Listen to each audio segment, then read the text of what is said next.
Okay, magandang araw sa ating lahat. Welcome to A Plaza, 143blogspot.com. Kung bago pa lang po kayo sa aking channel, please like, subscribe, and hit the notification bell. So sa araw na to, magwa-wirings tayo ng isang ilaw at saka isang switch. Follow the diagram para hindi kayo mawawala. So let's start. So, ang red wire, nilagay ko siya sa hot o sa live o sa supply. At saka yung itim naman, ito yung ginagawa natin neutral. So, ilalagay natin siya dito sa switch. Una, papasok natin ang live hot side sa junction box. Tapos, i-connect natin dito sa switch. Ito yung line side o hot o supply. Ito naman yung load side, yung itim. Pasok natin sa utility box at saka sa junction box. So ito na, ito yung dalawa. Yan.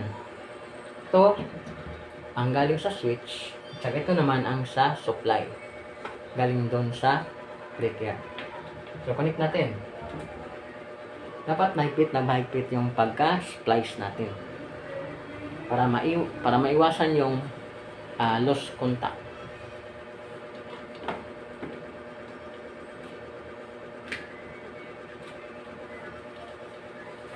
Tapos, pangalawa, galing sa switch, itong black galing sa switch, i-connect natin siya sa red na wire ng ilaw. Ito, ng bulb. So ito, i-connect natin siya dito.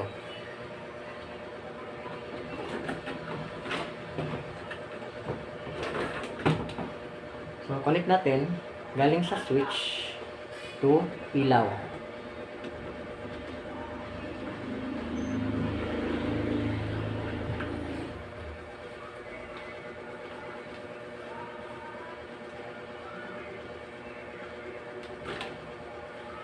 So, from switch to ilaw, ito naman yung neutral ng ilaw. Neutral to neutral. Ito, neutral. Ito, neutral. Kabit natin.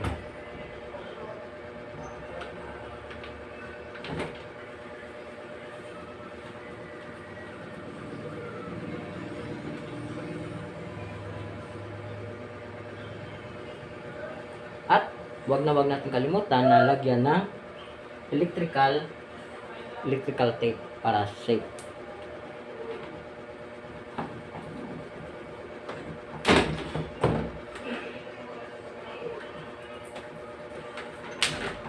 So, wag kang mahiya. Damihan mo ng lagay ng electrical tape kasi mura lang electrical tape at ang bahay ay mahal.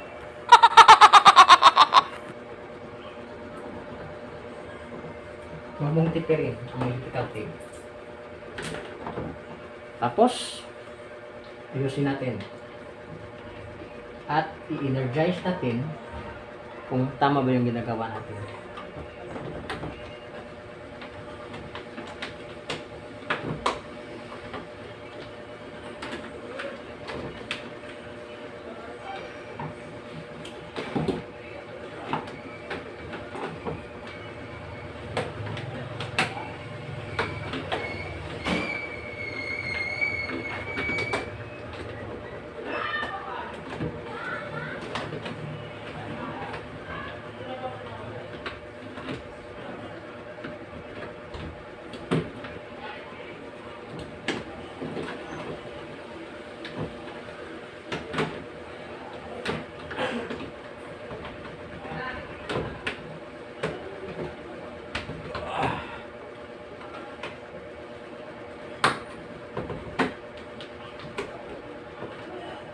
So, testingan natin kung tama ba yung ginagawa natin.